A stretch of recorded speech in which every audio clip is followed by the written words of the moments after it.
नमस्कार, स्वागत है आपका। आप देख रहे हैं आपके मुद्दे। मैं हूं आपके साथ हिमांशु दीक्षित। बात छत्तीसगढ़ की करेंगे। छत्तीसगढ़ में सरकार और राजभवन के बीच टकराव का माहौल अब खत्म होता दिख रहा है। दरअसल विधानसभा के विशेष सत्र को लेकर सरकार और राजभवन के बीच में ठन गई थी। अधिकारों और संवैधानिक सीमाओं को लेकर बहस शुरू हो गई थी। सरकार ने तो विपक्ष पर यह आरोप तक लगा दिया था कि बैकडोर से सरकार चलाने की कोशिश की जा रही है। बहरहाल अब विधानसभा के विशेष सत्र को राज्यपाल ने सहमति दे दी है और इसी के साथ ये टकराव भी खत्म होता दिख रहा है। लेकिन सवाल यहां पर यह है कि इस टकराव की नौबत आई क्यों चुनी हुई सरकार और राज्यपाल एक राय होकर काम नहीं कर पा रहे थे। और इसी मुद्दे पर आज हम चर्चा करेंगे। कई मेहमान हमारे साथ मौजूद रहेंगे, लेकिन उससे पहले आप समझ लीजिए कि किस तरह की टकराव की स्थिति हुई, अभी क्या हो रहा है और आगे क्या हो सकता है। देखिए रिपोर्ट। छत्तीसगढ़ में राजभवन और सरकार के बीच सब कुछ ठीक नहीं चल रहा है। दरअसल विधानसभा का विशेष सत्र बुलाने संबंधी फाइल को राज्यपाल ने आपत्ति के साथ वापस लौटा दिया था, जिसके बाद सीएम का बयान आया कि बहुमत की सरकार को विधानसभा का सत्र बुलाने से रोका नहीं जा सकता। हालांकि अब ऐसा माना जा रहा है कि बुधवार को सीएम बघेल और राज्यपाल की मुलाकात के बाद सब हालात बदल गए हैं। इसी का नतीजा है कि कृषि मंत्री रविंद्र चौबे ने राज्यपाल से मुलाकात की और विशेष सत्र को लेकर सरकार का पक्ष रखा। वहीं विपक्ष ने इस मुलाकात पर ही निशाना साधते हुए कहा कि विशेष सत्र बुलाने की इतनी जल्दबाजी क्यों है। अपना कानून जिस तरीके से बनाने की दिशा में आगे बढ़ रहे हैं, तो हमारे कानूनों के संदर्भ में माननीय महामहिम जी जानना चाहती थी कि आखिर ये इनकी ज़रूरत और इनकी आवश्यकता और कानून में एक प्रावधान किस तरीके से बनाए गए हैं। तो मैंने उनको सारी बातों को अवगत कराने के लिए उन्होंने आमंत्रित किया था। मैं अवगत करा के उसको लौट रहा हूँ। कारण तो कुछ था ही नहीं। मैंने पहले कहा, ना कोई टकराहट ना कोई तलखी।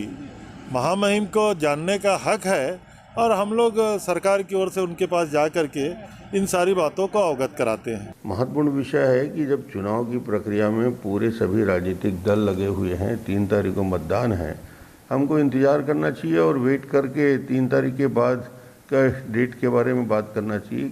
इतनी जल्दबाजी का कोई विषय नहीं है कि 2 दिन बाद और 4 दिन बाद। इलेक्शन एक बड़ी प्रक्रिया है, सभी लोग की व्यस्तता है। कानून बन चुका है, राष्ट्रपति के हस्ताक्षर हो गए हैं।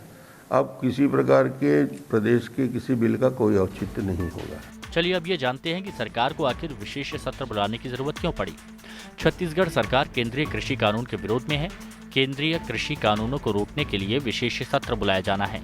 27-28 अक्टूबर को 2 दिवसीय विशेष सत्र बुलाने की तैयारी है। सत्र के दौरान राज्य सरकार मंडी कानून में संशोधन करेगी। संशोधन से केंद्र के कानून को छत्तीसगढ़ में निष्प्रभावी किया जाएगा। पंजाब में केंद्रीय कृषि कानून के खिलाफ प्रस्ताव पारित हो चुका है। राजभवन और सरकार के बीच जारी टकराव के मौजूदा छोर से दूसरे छोर तक पूरे मामले को समझने की कोशिश करें तो विधानसभा का विशेष सत्र बुलाने पर तकरार हुआ था, जिसके बाद राज्यपाल ने विशेष सत्र की अनुमति की फाइल लौटाई थी, जिसके बाद सीएम ने कहा था कि बहुमत की सरकार को सत्र बुलाने का अधिकार है। राज्यपाल के सचिव IAS सोनमणि बोरा को सरकार ने हटाया था, जिस पर राज्यपाल ने सरकार के कदम पर आपत्ति दर्ज कराई थी। राजभवन में गृह विभाग की समीक्षा बैठक में गृह मंत्री नहीं आए थे। इसके साथ ही कुलपति की नियुक्ति को लेकर भी विवाद हुआ था। राज्यपाल ने उच्च शिक्षा से जुड़े 8 विधेयक रोके थे। तेंदुपत्ता बोनस मामले में राज्यपाल ने सरकार को खरी सुनाई थी। मरवाही ग्राम पंचायत को नगर पंचायत बनाने पर भी टकराव दिखा था। बहरहाल अब सरकार और राज्यपाल के बीच विशेष सत्र के मुद्दे पर सहमति बन गई है। 27 और 28 अक्टूबर को विधानसभा का विशेष सत्र बुलाया जाएगा। इससे विवाद का खात्मा हो जाना चाहिए, लेकिन इस विवाद ने एक बार फिर से राज्यपाल और सरकार के संवैधानिक अधिकारों और सीमाओं को लेकर बहस को नए सिरे से खड़ा कर दिया। रायपुर से आदित्य नामदेव के साथ टीम न्यूज स्टेट। तो क्या कुछ घटनाक्रम रहा, ये आप समझ ही गए होंगे कि किस तरह से तकरार अभी निकल के सामने आ रहे थे। लेकिन फिलहाल अभी ऐसा लग रहा है कि ये सारी चीजें, स्थिति जो बनी थी, अब वो वापस नॉर्मल होती हुई नजर आ रही है। खैर, बात करेंगे, कुछ मेहमान हमारे साथ मौजूद हैं। सबसे पहले आपको उनसे रूबरू कराते हैं। जयंत वर्मा जी, वरिष्ठ पत्रकार, इस चर्चा में हमारे साथ में मौजूद हैं। हर्षिता पांडे जी, बीजेपी की तरफ से हमारे साथ इस चर्चा में मौजूद हैं। और सुरेंद्र शर्मा जी, कांग्रेस के वरिष्ठ नेता, हमारे साथ में इस चर्चा में मौजूद हैं। आप सभी का बहुत स्वागत है। पहले एक स्वतंत्र टिप्पणी यहाँ पर ले लेता हूँ जो वरिष्ठ पत्रकार हमारे साथ में मौजूद हैं। जयंत वर्मा जी, क्या ये कहा जाए कि अंत भला तो सब भला, या फिर अभी भी ये कहा जाएगा कि कहानी अभी बाकी है? जी,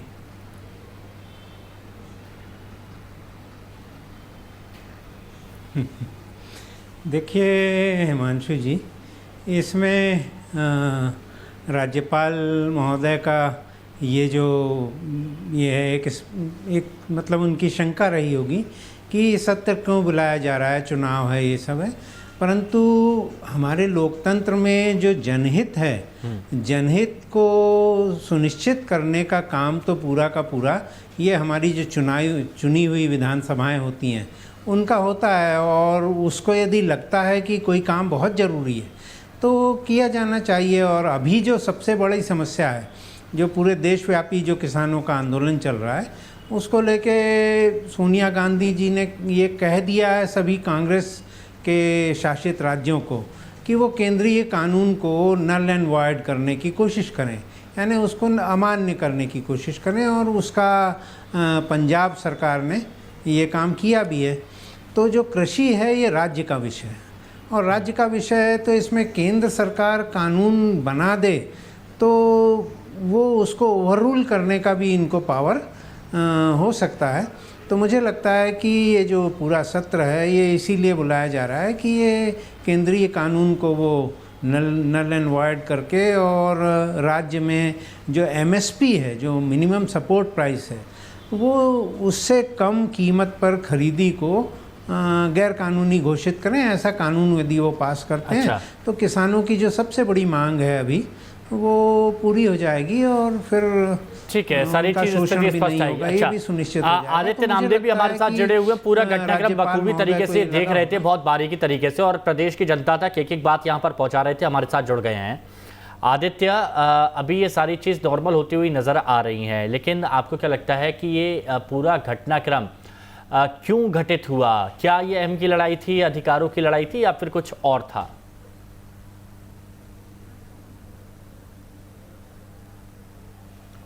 बिल्कुल, देखिए, राजभवन और सरकार के बीच पिक्चर अभी खत्म नहीं हुई है, पिक्चर अभी बाकी। आने वाले समय में और दिक्कतें सामने आएंगी। देखिए, शुरुआत वहीं से हुई थी जहां से विधानसभा, आपको याद होगा जब विश्वविद्यालय संशोधन विधेयक सरकार ने पेश किया था, कहीं ना कहीं राज्यपाल के अधिकारों की कटौती शुरू की थी, वहां से फ्रैक्शन शुरू हुआ था। आज फ्रैक्शन बढ़ता बढ़ता इस तरह से आ गया कि दोनों की मुलाकात पिछले कई महीनों से नहीं हो पा रही थी। आज शहीद दिवस के मौके पर दोनों मुलाकात की है, कम से कम बातचीत हुई है। सबका इंतजार था इसी बात पर कि कब इनकी दोनों की बातचीत हो। बातचीत के बाद बहुत कुछ हल निकल रहा है कि 27 और 28 को सत्र हो जाए।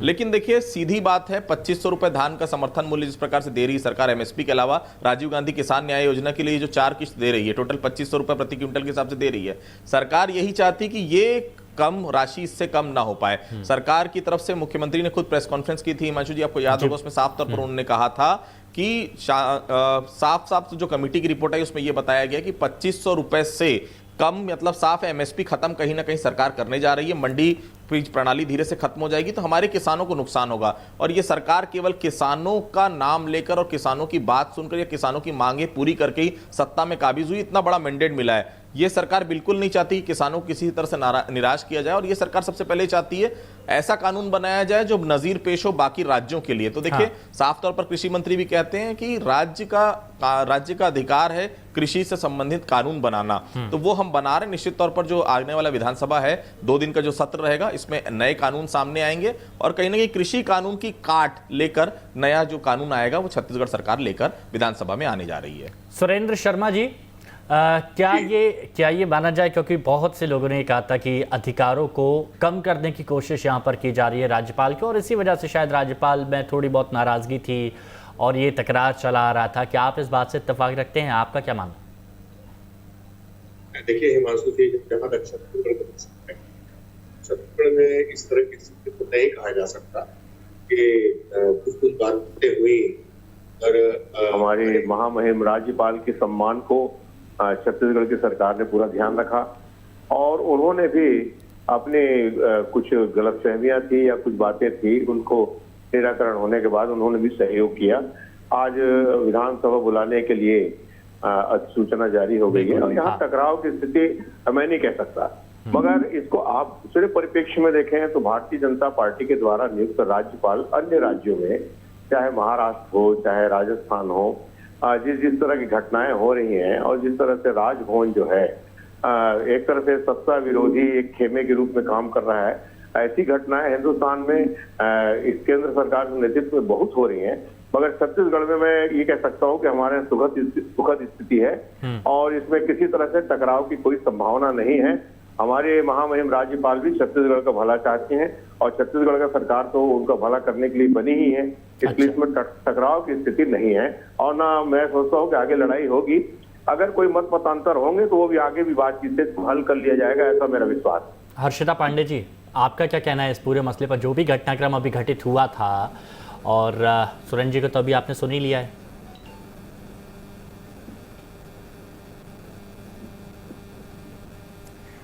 देखिए हिमांशु जी, कांग्रेसियों के मुंह से ये सुनना बड़ा ही अजीब लगता है जब वो बात करते हैं कि राजभवन या गवर्नर्स की जो भूमिका है या अधिकार है। मुझे लगता है कि लगभग 120 से अधिक बार जो है वो धारा 356 का उपयोग हुआ। इंदिरा गांधी जी के समय 49 अकेले उनके कार्यकाल में हुआ। ये तमाम चीज़ें छोड़ दें अपन, तो अगर पिछले 3-4 दिनों का घटनाक्रम देख लें तो मुझे लगता है कि मुख्यमंत्री छत्तीसगढ़ जिस तरह का वक्तव्य या जिस तरह की बयानबाजी की है राजभवन को लेकर, वो अपने आप में बहुत ही चिंताजनक है। ठीक है, बहुमत आता है, लोकतंत्र है, बहुत सी सरकारें बहुमत में रहती, केंद्र हो प्रदेश हो, लेकिन मुझे लगता है जिस तरह से गरिमा को लेकर कमेंट्स हैं, और बाद में आप डिप्लोमेटिक स्टैंड लीजिए, आप बाद में अपने मिनिस्टर्स को भेजिए पैचअप करने के लिए। आप बताइए, आप 58 डेज के अंदर में दूसरा सत्र चाह रहे हैं, वो भी 2 दिन का, आप उसमें कारण लिखना जरूरी नहीं समझ रहे हैं। मतलब ये जो मस्तता इनकी है सत्ता को लेकर कि ये जो भी करेंगे, क्योंकि जो है वो एक क्लियर मेजॉरिटी में है,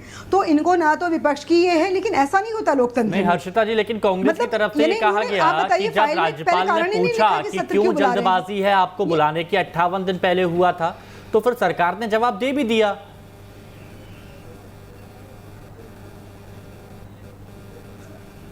नहीं, ये चीज़ तो बिल्कुल क्लियर होनी चाहिए थी ना, जब फाइल जा रही है किसी चीज़ को लेकर।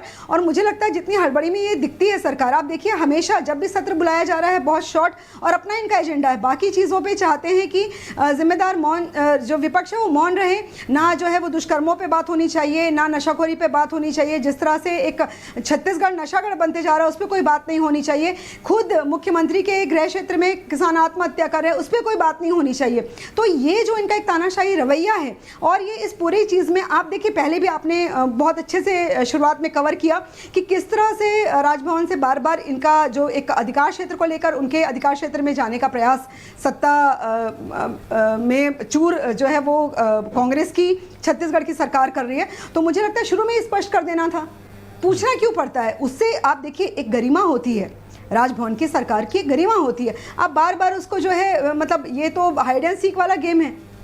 आप अपने आप को बताना चाह रहे हो कि हम सबसे सुप्रीम पावर हैं, ये क्यों पूछना पड़ रहा है। आप अगर आप कोई भी सत्र बुला रहे हैं, आप उसका कारण नहीं बताएंगे आप क्यों बुला रहे हैं।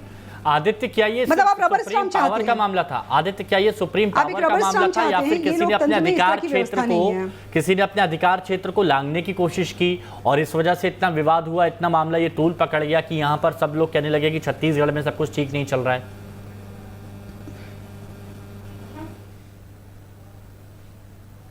देखिए मछली, शुरुआत वहां से हुई थी जहां पर एक विश्वविद्यालय के कुलपति की जो वहां पर नियुक्ति जो है वो राजभवन ने कर दी थी, और उस कुलपति की नियुक्ति मुख्यमंत्री नहीं चाह रहे थे। शुरुआत वहीं से हुई, और उसके बाद सरकार ने तैश में आके पूरा विश्वविद्यालय विधेयक ही बदल दिया कि अब राज्यपाल को कोई अधिकार नहीं है कुलपति रखने का, कुलपतियों से, क्योंकि कुलाधिपति होते हैं राज्यपाल। तो सीधे तौर पर वहां से जो शुरुआत थी वो आज तक वो तलखी नजर आ रही है। और वो दिन है और आज का दिन था, इतने दिनों में एक भी बार मुलाकात, संवाद हो ही नहीं पाया राज्यपाल और मुख्यमंत्री के बीच।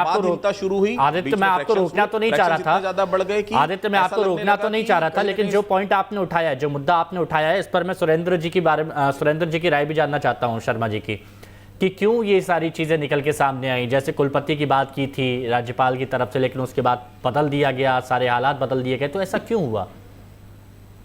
हिमांशु जी, आपकी बात का जवाब दूंगा मैं। कि पहले श्वेता जी ने कुछ बातें कही, हर्षिता जी जवाब देना बहुत, हर्षिता जी ने जो बातें कही उस बात का जवाब देना बहुत जरूरी है। हर्षिता जी हमको लोकतंत्र का और उसकी गरिमा का ध्यान दिला रही हैं, बहुत अच्छी बात है, और लोकतंत्र के उसके गरिमा का ध्यान रखना भी चाहिए, हम तो रखते हैं। मगर क्या ये बताएंगे कि इस कृषि विधेयक को पारित करने के लिए राज्यसभा में क्या हुआ, किस तरह से हुआ? क्या कृषि मंत्रियों का सम्मेलन बुलाया गया? क्या किसानों से राय ली गई? देश के एक कृषि नीति पर दशा और दिशा तय करने के संबंध में कितने लोगों की राय ली गई? तो आप बहुमत के आधार पे केंद्र में मनमानी करें, वो बिल्कुल वाजिब है। आप अपने संविधान का बार बार उल्लंघन करें, वो भी वाजिब है। आप कुछ भी कर दें वो भी वाजिब है, आप करें तो सही है, हम अगर बहुमत का उपयोग करके अपने जनता की रक्षा करने का प्रयास करें तो आपको गलत लगता है। दूसरी बात, जहां तक छत्तीसगढ़ के राज्यपाल से हाँ, जो कुलपति की बात की गई थी, हाँ, आपके गृह मंत्री राजभवन को झूठी क्वारंटाइन की सूचना दें और मुख्यमंत्री जी के जो है वो दरबार में हाजिरी दें, तो निश्चित है इस तरह से कांग्रेस ही कर सकती है। सुपा बेड़ा जैसी जगह जाने के लिए आप लोग जो है वो राजभवन में जो है वो हेलीकॉप्टर नहीं होने की सूचना देते हैं, यानी किस तरह से आप काम कर रहे हैं ये पूरी जनता देख रही है, बताने की बात नहीं। सुरेंद्र शर्मा जी, मुद्दे उठ गए, 2-3 मुद्दे उठ गए हैं, इन 2-3 मुद्दों का जवाब दीजिए। राजभवन में ये जवाब दूंगा पहले, ये राज्यपाल को लेकर जवाब दीजिए। देखिए, राज्यपाल वाली बात यहाँ पर हमारे सहयोगी आदित्यनाथ देव ने उठाई और वही बात यहाँ पर हर्षिता जी उठा रही हैं। नहीं, हर्षिता जी की बात का जवाब दे रहा हूं मैं। जहां तक कुलाधिपति प्रश्न है कि कुलपति नियुक्ति के संदर्भ में हमारी सरकार की राय अलग थी, राज्यपाल की राय अलग थी। संविधान राज्यपाल के अधिकार को और विधानसभा के अधिकार को रेखांकित करता है। और गृह मंत्री जी की अनुपस्थिति की बात कर रही हूँ मैं, स्पष्ट सुपा बेड़ा में जिस दिन महामहिम राज्यपाल जाना चाहती थी, किसी कारण उस दिन हेलीकॉप्टर उपलब्ध नहीं था। अच्छा। और उनको उपलब्ध कराने के लिए सरकार ने कोई असहमति व्यक्त नहीं की थी, कोई हेलीकॉप्टर देने से मना नहीं किया था। और ये सारी बातें मैं आपसे ये कहना चाहता हूँ, क्या हमारी राज्यपाल क्या अक्षम है जो भारतीय जनता पार्टी मुख्यमंत्री की बैठक में थे राजभवन में, उन्होंने कहा क्वारंटाइन है। भारतीय जनता पार्टी के पास मुद्दे नहीं है जो राज्यपाल के पीछे खड़े होकर राजनीति करने का प्रयास कर रहे हैं? मैं ये जानना चाहता हूँ सर, यहाँ पर देखिए, यहाँ पर सुरेंद्र शर्मा जी, यहाँ पर बीजेपी राज्यपाल के पीछे नहीं खड़ी है। यहाँ पर हमारा मुद्दा आज ये है, सुरेंद्र शर्मा जी, हमारा मुद्दा यहाँ पर ये है कि नौबत क्यों आई, हम इस पर आज बात कर रहे हैं। और जो मुद्दा यहाँ पर सुपे बेड़ा वाला, गृह मंत्री वाला और जो कुलपति वाला जो मुद्दा उठाया, उस पर हम आपकी राय जानना चाह रहे थे। ये शुरुआत क्या वहां से नहीं हुई, ये सरकार की तरफ से, तभी राज्यपाल शायद नाराज थी? देखिए, सारे विषयों में गलतफहमी हुई और इसको क्या हुआ कि थोड़ी थोड़ी बातों को भारतीय जनता पार्टी ने पिकअप कर लिया, उसको मीडिया में उछाल दिया और महामहिम राज्यपाल से ज्यादा पेट में दर्द भारतीय जनता पार्टी को होने लगी। आदित्य, मैं तो एक ही बात कहता हूँ, एक चीज मैं पूछना चाहूंगा सर। शर्मा जी, मैंने आपको बहुत वक्त दिया, विरोध करना चाहिए ना। शर्मा जी, मैंने आपको बहुत वक्त दिया। आदित्य, मैं एक चीज पूछना चाहूंगा, क्या मीडिया में जो ये खबरें चली हैं ये बीजेपी की तरफ से लाई गई हैं कि ये सारी चीज़ें अब बीजेपी शायद इस एजेंडे को निकालना चाह रही थी, या फिर जो मुद्दे यहाँ पर हैं गृह मंत्री वाले, सुपे बेड़ा वाले और जो कुलपति वाले, ये वो मुद्दे थे एक एक पॉइंट जिस पर राज्यपाल को लगा कि शायद उनके अधिकारों को थोड़ा सीमित किया जा रहा है?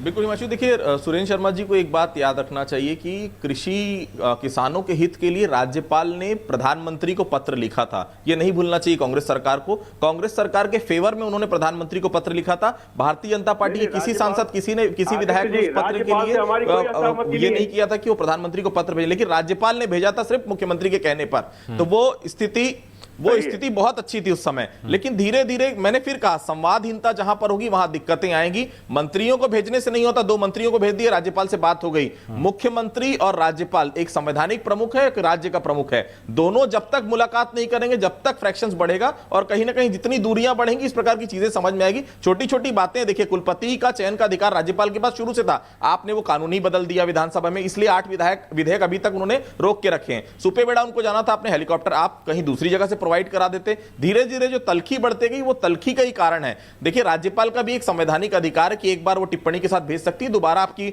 बहुमत की सरकार है, आप अगर दोबारा फाइल भेजते हैं, उनको करना पड़ा। 27-28 को सत्र भी बुलाया जा रहा है, लेकिन बहुमत का दंभ नहीं भरना चाहिए किसी को, ये सबको याद रखना चाहिए, क्योंकि यही भारतीय जनता पार्टी जो 15 साल में थी 15 सीटों पर सिमट गई। आज कांग्रेस के पास 69 सीटें हैं, मरवाही की सीट अगर जीत जाती कांग्रेस तो 70 हो जाएगी। लेकिन बहुमत का मतलब यह नहीं है कि आप किसी के भी संवैधानिक अधिकारों का हनन करें, उसमें कहीं ना कहीं कुठाराघात करें। जयंत वर्मा जी, बहुत गहराई तक बात यहां पर गई है और बहुत पुरानी बातें भी निकल के सामने यहां पर आई हैं। अब आपको क्या लगता है कि किसकी तरफ से शुरुआत की गई थी तलखी बढ़ाने की? जी, देखिए, एक तो ये बात है कि जो राज्यपाल होते हैं वो केंद्र के प्रतिनिधि होते हैं, और केंद्र में सरकार जैसे एनडीए की है तो वो एनडीए की, और केंद्र की सरकार जो है उसका कार्यक्षेत्र जो है वो केंद्रीय जो संविधान में जो केंद्र सूची के विषय हैं उस पर ही होता है। और जो ये हायर एजुकेशन है ये कॉन्करेंट लिस्ट में है। कॉन्करेंट लिस्ट में मतलब इसमें केंद्र सरकार का भी हक है और राज्य सरकार का भी है। तो इसमें कुलपति की यदि नियुक्ति होती है तो दोनों की सहमति होना ज़रूरी है, और यदि नहीं होगा तो मुझे लगता है कि इसमें टकराव की स्थिति बनेगी। तो ये एक जो राज्यपाल वाला ये जो कुलपति के नियुक्ति वाला मामला था, ये इसमें तो ये है। दूसरा ये है कि लोकहित में क्या करना है क्या नहीं करना है ये राज्य सरकार या केंद्र सरकार तय कर सकती है, और राष्ट्रपति और राज्यपाल को कैबिनेट ने क्या डिसीजन लिया और क्यों लिया है ये जानकारी लेने का कोई ज़्यादा हक नहीं है। पर यह है कि फिर भी गुडविल में राज्य सरकार को हर चीज़ को कॉन्फिडेंस में लेके हमारे राज्यपाल अच्छा, के साथ शर्मा जी चाहिए, और मुझे लगता है कि वैसी परंपरा रही है अभी तक। एक चीज़ कही थी कि राज्य अगर प्रमुख की बात की जाए राज्य का तो वहाँ पर राज्यपाल आते हैं और उसके बाद मुख्यमंत्री भी प्रमुख हैं यहाँ पर। तो नहीं लगता कि मुख्यमंत्री अगर शुरुआत करते, अपनी तरफ से मुलाकात करते, मंत्रियों की जगह अगर खुद जाते, बात करते, तो स्थिति बहुत पहले ही निपट जाती, यहाँ तक नौबत आती ही नहीं।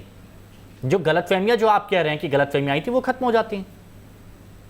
नहीं, देखिए इस विषय में क्या हुआ इसके बारे में मुझको जो मैं कह नहीं सकता, मगर मैं इतना जरूर कह सकता हूँ जो मेरे जानकारी में है एक प्रवक्ता के हिसाब से कि सरकार और राज्यपाल के बीच कोई तलखी नहीं है। और अभी अब नहीं है ना, जैसे कि नहीं, आदित्य जी ने जैसे कहा, मैंने कहा ना, हमने कभी नहीं कहा कि राज्यपाल जी ने हमारे कृषि के संबंध में या किसानों के संबंध में चिंता नहीं की। उनका सहयोग बराबर मिल रहा है छत्तीसगढ़ को, और छत्तीसगढ़ की सरकार उनके सम्मान का पूरा ध्यान रखती है। और कुछ जो बातें मैंने जो कहा कि दरअसल में ये बात जितनी ज्यादा है नहीं, उससे ज्यादा इसको पिकअप करके भारतीय जनता पार्टी बहुत प्रसन्न होने लगती है, कूदने फांदने लगती है, उसका राजनीतिक उपयोग करने का प्रयास करती है। तो मेरा आग्रह यह है कि जनता ने आपको विपक्ष में बैठने की जिम्मेदारी दी है, आप सरकार की आलोचना कीजिए, सड़क में उतरिए, कभी मीडिया को दोष देते हैं। वो आपको हर्षिता जी, आप लोग कह रहे थे कि विशेष सत्र बिल्कुल नहीं आना चाहिए। नहीं, आप जो है महामहिम राज्यपाल के पीछे खड़े होकर के इस तरह की बात करने का कोशिश, इसमें भारतीय जनता पार्टी के नेता प्रतिपक्ष बहुत स्पष्ट बोले हैं, पहले भी इन्होंने बोला है कि बैकडोर एंट्री करने की कोशिश कर रहे हैं आप, ताकि राज्य हित के अन्य विषयों पे भी चर्चा की जाए।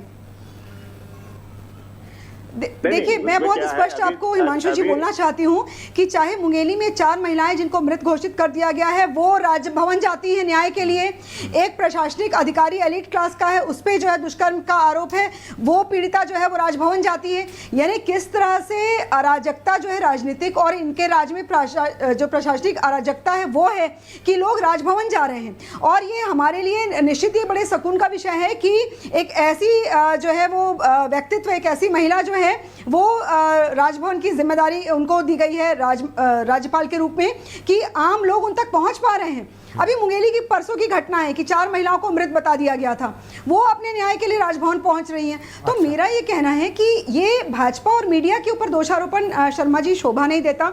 मुझे लगता है कहीं आत्मावलोकन चिंतन की आवश्यकता इसमें जरूर है, क्योंकि बार बार ये कहना कि क्या आपके मुख्यमंत्री कह रहे हैं कि संवैधानिक किसके क्या अधिकार है वो सीमा में रहे। हम तो हर्षिता जी ये कहेंगे जो है अनुच्छेद अभी क्या कहा जाए, देखिए हम बस ये कहेंगे, स्पष्ट है उसमें अधिकार, बस ये कहेंगे अधिकार स्पष्ट है उसमें राज्यपाल। महामहिम राज्यपाल के पीछे खड़े होकर के सरकार को निशाना बनाने की चेष्टा मत कीजिए। फिर से ठीक है, सब फ्रंट फुट पे आएंगे, सब फ्रंट फुट पे आ रहे हैं, फ्रंट फुट पे खेलेंगे। अच्छा, अभी क्या कहा जाए, अंत भला तो सब भला, या फिर पिक्चर अभी बाकी है, इन दोनों में से अभी क्या कहा जाए ये कुछ वक्त बाद पता चलेगा। अभी के लिए फिलहाल आप सभी का बहुत शुक्रिया, सुरेंद्र शर्मा जी, जयंत वर्मा जी और हर्षिता पांडे जी, आपका हमारे साथ जुड़ने के लिए। आदित्य, आपका भी शुक्रिया हमारे साथ जुड़ने के लिए। और यहाँ रुकेंगे एक छोटे से ब्रेक के लिए।